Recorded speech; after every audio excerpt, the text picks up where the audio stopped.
Subscribe करें erase star channel को और बेल आइकन को दबाएं सबसे पहले लेटेस्ट वीडियो देखने के लिए।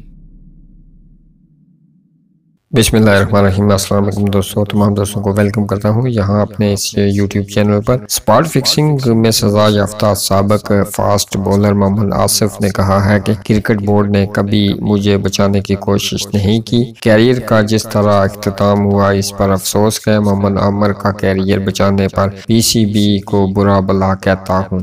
ये बात इन्होंने एक मीडिया इंटरव्यू में कही। मोहम्मद आसिफ ने अपना दुख और गम लफ्जों की शक्ल में पीसीबी पर तनकीद करते हुए निकालना शुरू कर दिया है। इनका कहना है कि मेरे कैरियर का इख्तिताम अच्छे अंदाज में नहीं हुआ। मैंने ऐसा कभी नहीं सोचा था। मेरा अज़म यही था कि मेरा कैरियर शानदार हो और इसका इख्तिताम भी अच्छा हो, लेकिन ऐसा ना हो सका, जिसका मुझे अफसोस है। मोहम्मद आसिफ का कहना है कि हर कोई जिंदगी में गलतियां करता है। मुझसे भी गलतियां हुई, जो होना था वो हो गया।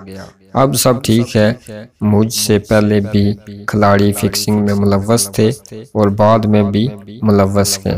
मुझसे पहले फिक्सिंग में मुलव्वस होने वाले खिलाड़ी पीसीबी में फ़राइज़ अंजाम दे रहे हैं। मोहम्मद आसिफ ने मजीद कहा कि पीसीबी ने मेरा कैरियर बचा कर रखने की कोशिश नहीं की। अल्लाह ने कि हर कोई मेरी बॉलिंग की तारीफ करता था। मैं कैरियर में जितना भी खेला दुनिया इलाकर रख दी थी।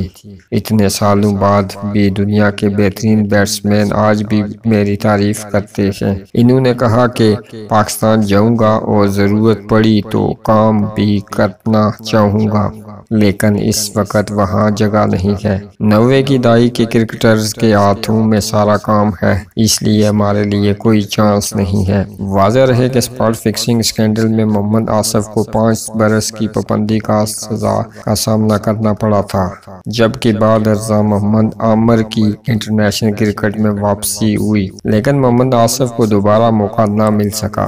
मोहम्मद आसिफ गुज़िश्ता चंद माह से अमेरिका में मुकीम हैं और वहाँ मुस्तकिल रिहाइश इख्तियार करने के लिए कोशां हैं। ये थी अब तक की अपडेट। अगली अपडेट तक के लिए इजाज़त। अल्लाह हाफिज़।